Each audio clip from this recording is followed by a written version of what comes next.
pessoal, tudo bem? Espero que estejam todos bem. Hoje nós vamos falar um pouco na aula de biologia sobre um fantástico processo chamado de ciclo celular. Vamos saber por que as células se dividem, por que algumas delas se dividem por um processo chamado mitose, outras por meiose, qual o significado biológico desses processos. Vamos compreender por que muitas vezes as células perdem o controle e formam células cancerosas. Eu espero que vocês gostem e aproveitem muito bem essa aula, tá? Um grande beijo! Em alguns organismos unicelulares, realizar a divisão celular significa a reprodução de todo o organismo que está diretamente associado às condições do ambiente onde se encontra.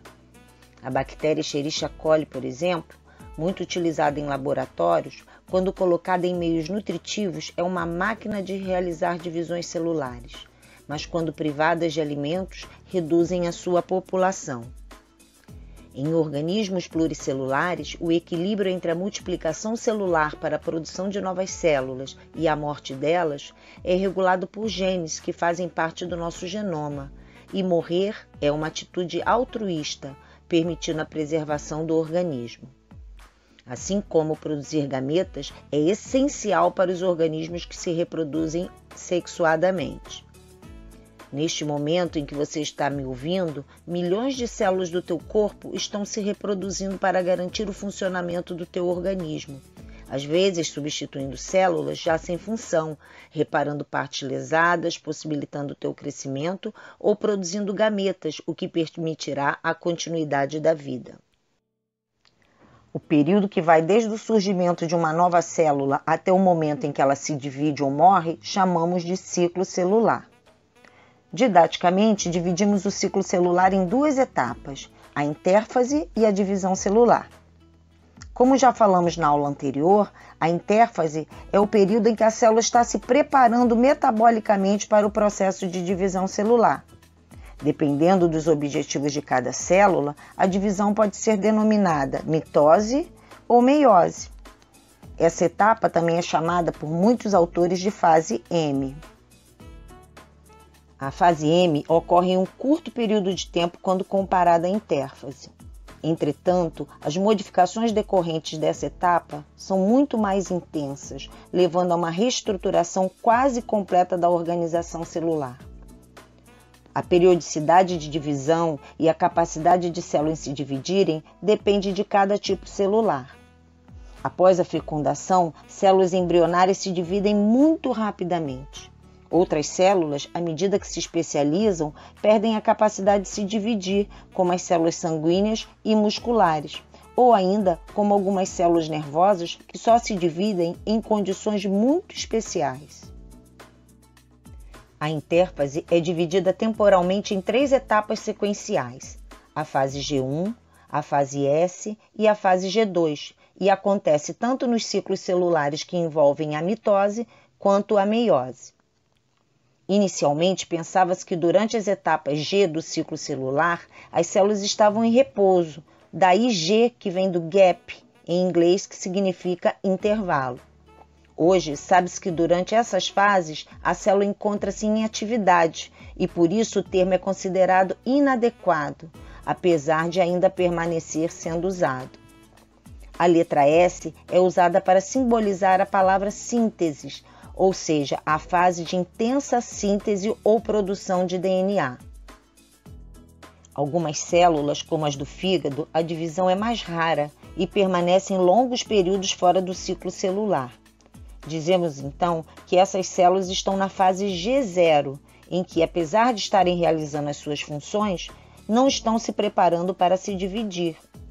Elas podem permanecer nessa fase em um estado diferenciado, onde não mais se dividem, ou devido a algum estímulo como a morte celular, trauma, necrose ou outra demanda do organismo, podem sair de G0 e retornarem à fase G1, realizando posteriormente a etapa de divisão. Mas afinal, o que acontece nessa etapa tão longa do ciclo celular que prepara a célula para a divisão e decide se ela entra ou não nesse processo? No período G1, a primeira etapa da intérfase, a célula apresenta elevados níveis de transcrição e tradução, levando à síntese de proteínas necessárias para a posterior síntese de DNA. e acontece também um aumento na taxa de crescimento celular. Nesta fase, também a célula-mãe faz cópias de suas organelas para serem posteriormente distribuídas para as células-filhas. Durante o ciclo celular, há uma espécie de blitz, que faz um controle examinando se a célula cometeu erros durante as suas atividades. São os pontos de checagem ou restrição. Nos pontos de checagem, um conjunto de proteínas examinam sinais internos e as condições externas em que a célula se encontra, decidindo assim se ela continua o seu percurso ou não. Se houver algum erro e ele for detectado, a célula poderá ser eliminada. No final da fase G1, há o primeiro ponto de checagem, antes da célula passar para a fase seguinte, que é a fase S. Nesse ponto, é verificado se a célula atingiu o tamanho adequado para a continuidade do processo e se o ambiente está favorável para a divisão. Após essa verificação, as células que puderem seguir o ciclo entrarão na fase S, onde ocorre a replicação do DNA. Essa etapa é muito importante porque, assim, a célula-mãe poderá distribuir o seu material genético para as células-filhas. Completando a fase S, segue-se a fase G2, bastante semelhante à fase G1, com elevada taxa de transcrição, tradução e ainda a confecção de mais organelas. Aqui acontece mais uma checagem, verificando se o DNA foi replicado corretamente e, em caso de algum erro, a célula tem possibilidade de ativar um sistema de reparo antes dela entrar em divisão. Um terceiro ponto de checagem ainda vai acontecer durante o processo de divisão celular. Quando os sistemas de controle e reparo não são suficientes, a célula pode ser encaminhada para a apoptose, uma espécie de suicídio programado ou chamada morte celular programada, que tem, neste caso, o objetivo de não permitir que um erro se propague em outras linhagens de células. A apoptose também pode ocorrer em condições de normalidade, por exemplo, na regressão da cauda de um girino ou durante o nosso desenvolvimento embrionário para promover o desaparecimento de membranas interdigitais. Apesar desses rigorosos mecanismos de controle e reparo, você deve imaginar que muitas células acabam por escapar e prosseguir com defeitos, gerando, por exemplo, as células cancerosas. Esses defeitos, na verdade, são mutações que fazem com que essas células cresçam muito rapidamente e de um modo desordenado, não respeitando as demandas do organismo. O destino das células depois da intérfase vai depender do objetivo a que se propõe a divisão celular. Assim, as células poderão passar pelo processo de divisão chamado de mitose ou meiose, que tem significados biológicos diferentes. Nos organismos unicelulares, como protozoários, bactérias e certas algas, a mitose tem por objetivo a reprodução assexuada.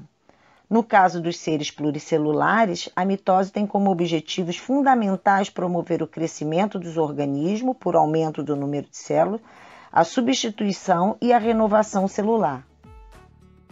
A mitose é o processo de divisão celular que garante a reprodução assexuada de organismos unicelulares e se confunde com a reprodução orgânica, pois dois novos indivíduos surgem a partir da divisão da única célula que compõe o progenitor.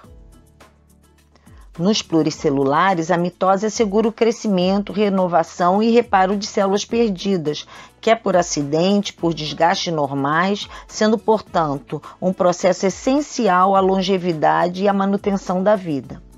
Assim, deve garantir que cada célula filha receba um conjunto inteiro e perfeito de cromossomos idênticos ao da célula-mãe.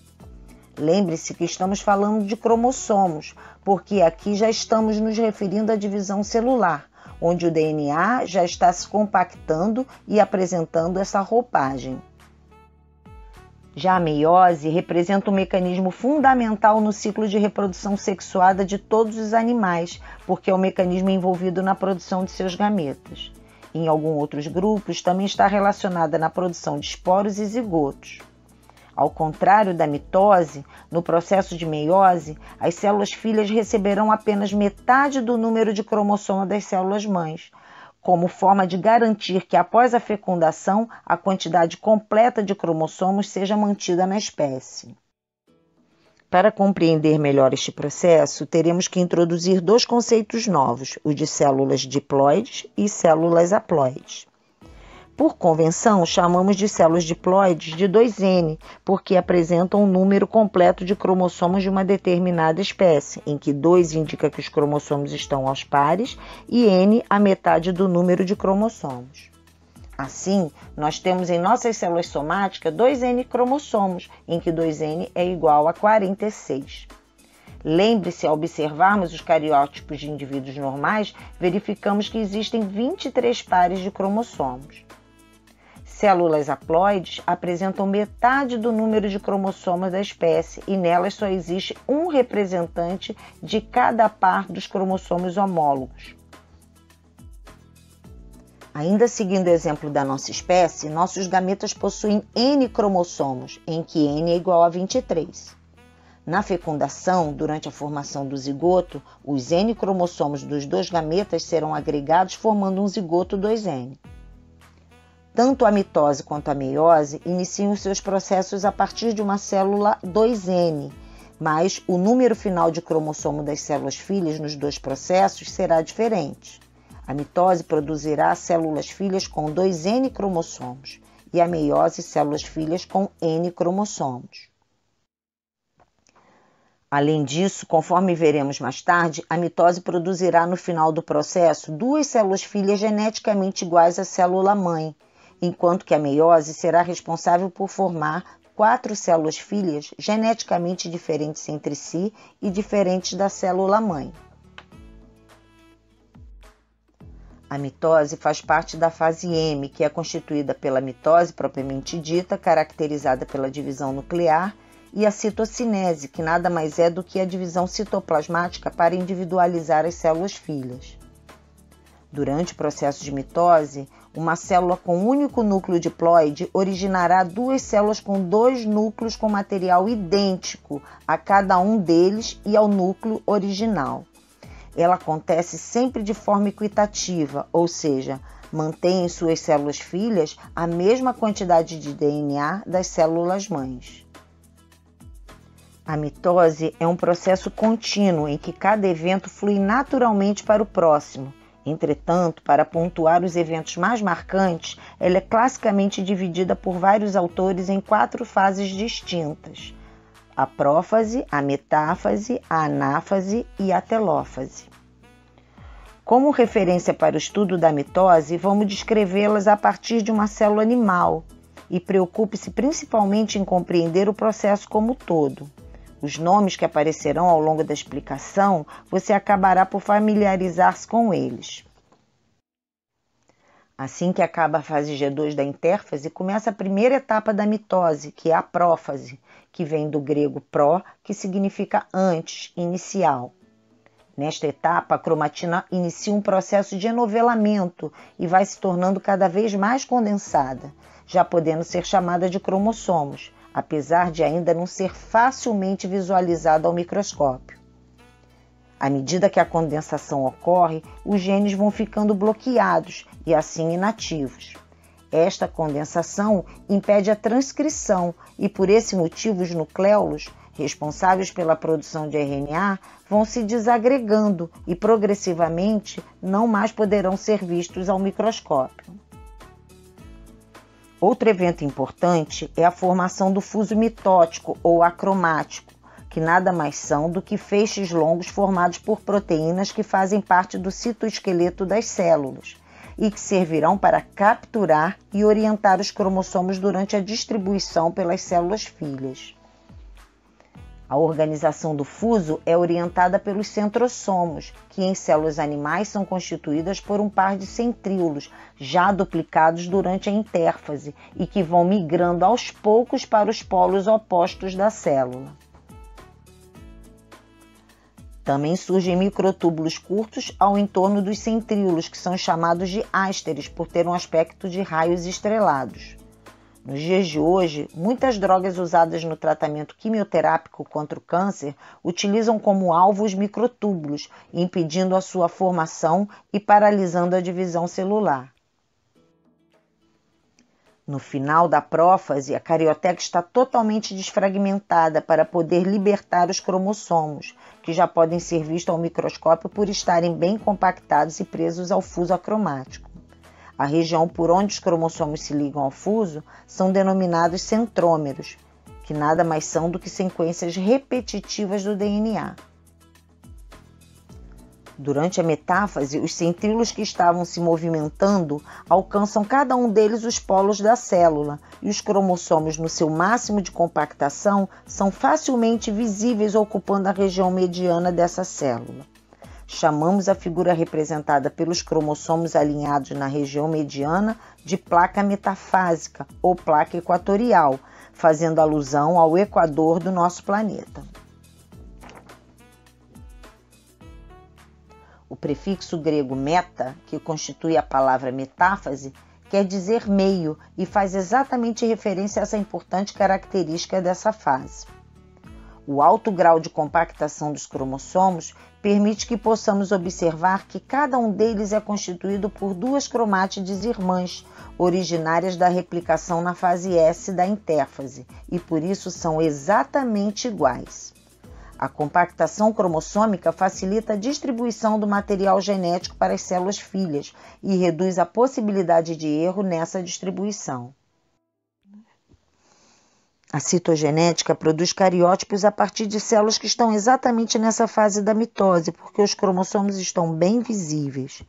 Para entendermos todo o resultado da mitose, precisamos observar com muito cuidado a figura que se forma com os cromossomos alinhados, formando a placa equatorial. Repare que os cromossomos aparecem formando uma linha em que os cromossomos homólogos estão um ao lado do outro, formando uma sequência contínua. Esse alinhamento permite que os cromossomos sejam distribuídos de forma equitativa, minimizando erros nesta distribuição. Agora que os cromossomos já estão alinhados no equador da célula, só resta distribuí-los para cada um dos polos, que será a referência para a formação das duas células filhas. Essa etapa é a chamada anáfase, do grego ana, que quer dizer separação, e se refere à distribuição dos cromossomos que acontece nessa fase. Esse é o principal evento que aqui acontece. Precisamos lembrar que na mitose, as células filhas deverão conter o mesmo número de cromossomos da célula-mãe. Observe que, se os cromossomos inteiros com duas cromátides irmãs em cada um deles se dirigirem para os polos, haverá redução do número de cromossomos. Na mitose, isso não pode acontecer, porque esse tipo de divisão conserva o número de cromossomos nas células filhas. Para resolver esta questão, os cromossomos que estão duplicados por possuírem duas cromátides irmãs exatamente iguais, resultantes da replicação, vão ser puxados para os polos pelo encurtamento dos microtúbulos do fuso acromático. Entretanto, ao serem tracionados para os polos, ocorre a duplicação dos centrômeros e as cromátides irmãs de cada cromossomo se separam, indo cada uma delas para um polo diferente. A partir daí, passam então cada uma delas a serem chamados de cromossomos simples ou cromossomos filhos. Essa separação chamamos de disjunção das cromátides irmãs. Com isso, cada célula filha terá o mesmo número de cromossomos da célula-mãe, só que os cromossomos agora são simples. Isso não tem o menor problema, porque afinal a replicação que aconteceu lá na intérfase teve exatamente a função de não deixar que, nesta fase, ocorresse a redução da quantidade de DNA. Tudo a posto, os cromossomos contendo toda a informação genética da célula-mãe, já distribuídos nos polos, e assim chega a última fase da mitose, a telófase, que do grego telos quer dizer exatamente isso, fim. A telófase corresponde ao processo inverso que ocorre na prófase. Em cada um dos polos, os cromossomos se descondensam e se formam duas novas cariotecas ao redor do material genético das células filhas. A atividade gênica é retomada como resultado da descondensação e, por consequência, o nucleolo reaparece pela retomada da transcrição. Durante a reorganização dos núcleos das células filhas, o fuso desaparece, ao mesmo tempo que ocorre a formação, no plano equatorial da célula, de um anel formado por uma proteína contrátil chamada miosina. Esse momento é o início da citocinese, processo de divisão do citoplasma que nas células animais ocorre por estrangulamento da membrana e irá finalizar a fase M desse tipo de divisão. As células de vegetais possuem algumas particularidades na fase M do seu ciclo celular quando comparada à dos animais. Sua divisão é anastral, ou seja, apesar da existência de centrosomos e sua migração para os polos opostos, nos vegetais superiores não existem centríolos e nem ásteres. Além disso, sua citocinese é centrífuga, ao contrário da centrípeta das células animais, ou seja, ocorre do interior da célula para fora, ao invés do estrangulamento de fora para dentro das células animais. Este processo na célula vegetal ocorre com a formação inicial de fragmoplastos, um conjunto de microtúbulos que orienta a deposição de bolsas libertadas pelo complexo golgiense. Não importa o tipo de célula em que ocorra a mitose, ao final de todo o processo, o resultado serão duas células filhas geneticamente iguais a si e iguais à célula que lhe deu origem. A gente viu a mitose na outra aula, agora a gente vai falar um pouquinho da meiose. Vamos conhecer um pouco desse processo, vamos saber o significado biológico dele e compreender porque ele é uma das principais fontes de variabilidade do nosso planeta. Ao estudar a mitose, aprendemos que nela são produzidas células filhas que são geneticamente idênticas entre si e as suas mães, com nenhum cromossomo a mais nem a menos. A mitose supre quase todas as necessidades de divisão celular, garantindo a longevidade e a manutenção da vida. A meiose, para a maioria dos organismos que se reproduzem sexuadamente, tem o objetivo de produzir gametas, células haploides, isto é, que possuem a metade do número de cromossomos. Os gametas humanos são produzidos nos ovários e testículos a partir de um processo chamado gametogênese, em que a meiose está incluída.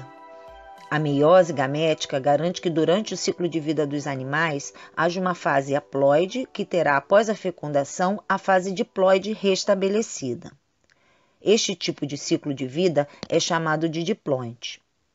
Outros organismos, como os vegetais, por exemplo, apresentam um ciclo de vida diferente do ciclo de vida dos animais, e podemos dizer que a meiose tem, assim, outra função. Durante a meiose, acontecem duas divisões nucleares, mas apenas um período de replicação durante a intérfase. Esse é um dado muito importante para você compreender o porquê de, no final deste processo, o resultado ser o surgimento de 4 células haploides.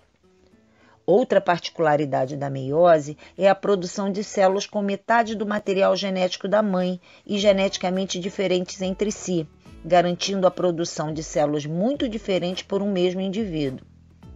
Essas diferenças vão ser as principais responsáveis pela variabilidade genética encontrada na natureza e que tem uma importância crucial no processo de seleção natural ao longo dos tempos. As células que entram em meiose são diploides e passarão por 2 divisões celulares consecutivas, a meiose 1 e a meiose 2.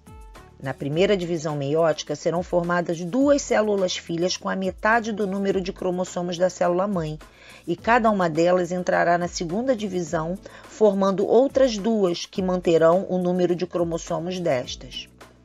Assim, a meiose 1 é dita reducional e a meiose 2 é equacional.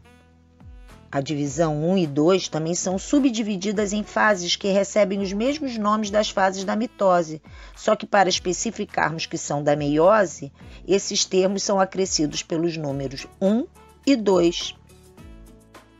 Começaremos por falar na divisão 1 ou meiose 1. Nesta etapa, observamos alguns dos eventos que ocorrem na prófase da mitose.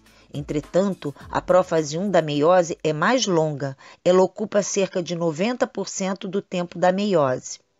Em alguns casos, pode levar muitos anos, como o que acontece durante a gametogênese feminina, processo em que se formam os gametas femininos.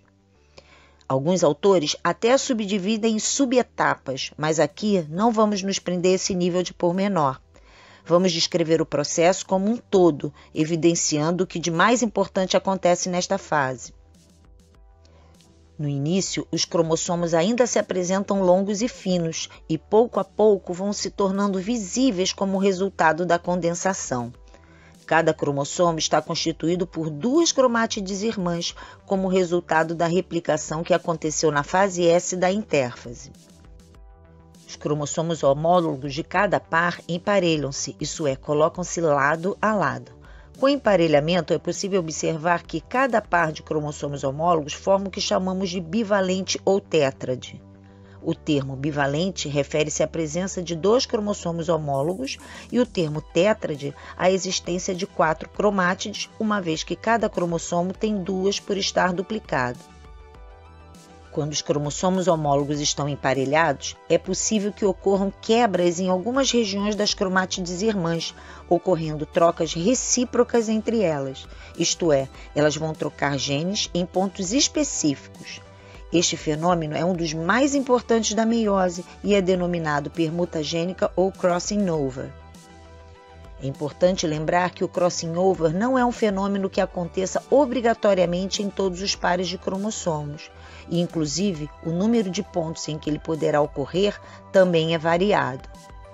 Assim, com tantas possibilidades, a permutação tem um papel essencial na produção da variabilidade genética.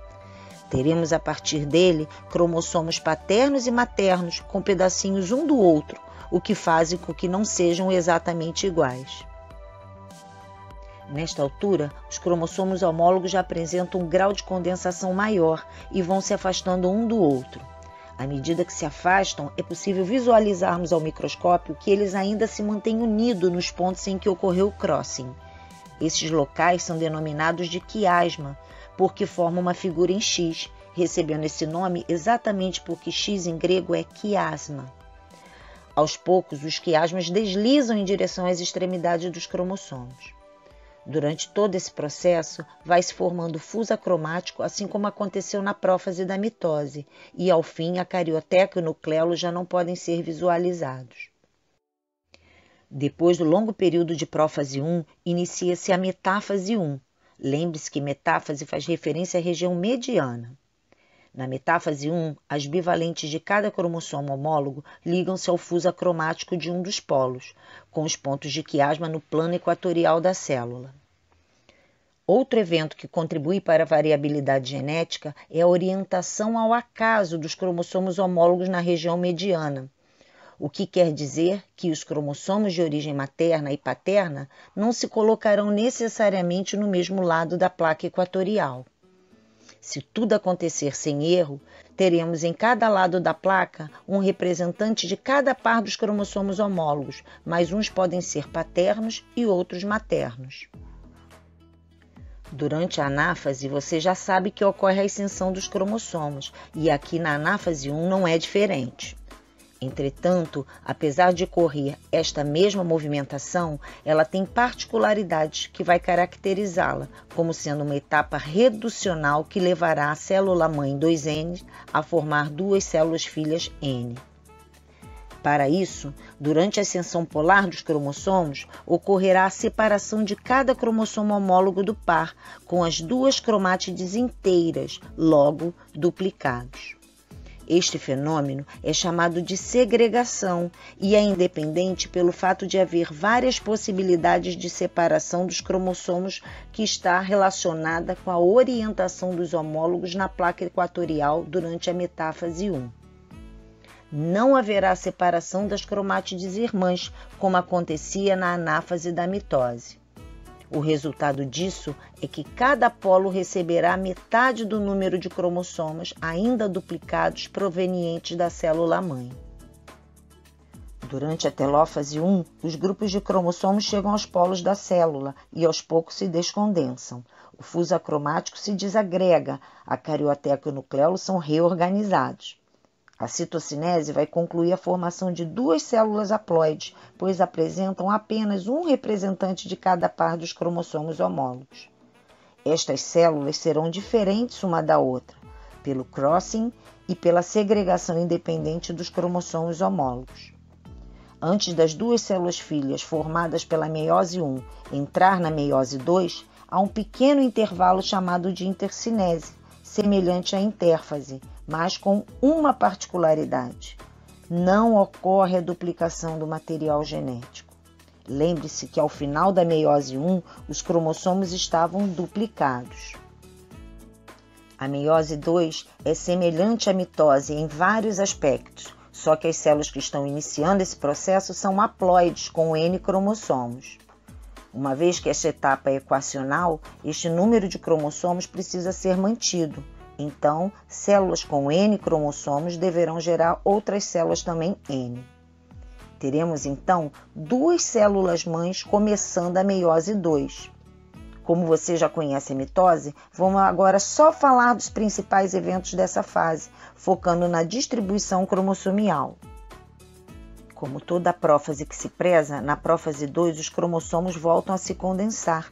Formam-se o fuso e a carioteca e os nucleolos se desagregam. Na metáfase 2, os cromossomos duplicados se ligam ao fuso de um dos polos, alinhando-se na placa equatorial. Aqui é importante observar que já não temos uma placa formada por pares de cromossomos homólogos, uma vez que essa célula é haploide. Também será possível visualizar que os cromossomos apresentam segmentos derivados do crossing over, que poderá ter acontecido anteriormente. Para conservar o número de cromossomos nas células filhas, teremos na anáfase 2 a extensão dos cromossomos para os polos, só que desta vez haverá duplicação dos centrômeros e a separação das cromátides irmãs. Essas cromátides irmãs passarão a ser consideradas cada uma delas como um cromossomo simples. É este evento que garante a divisão equacional. Quando os cromossomos simples chegam aos polos e começam a se condensar, é o início da telófase 2. Mais uma vez, ocorre a reorganização nuclear e em seguida ocorre a citocinese.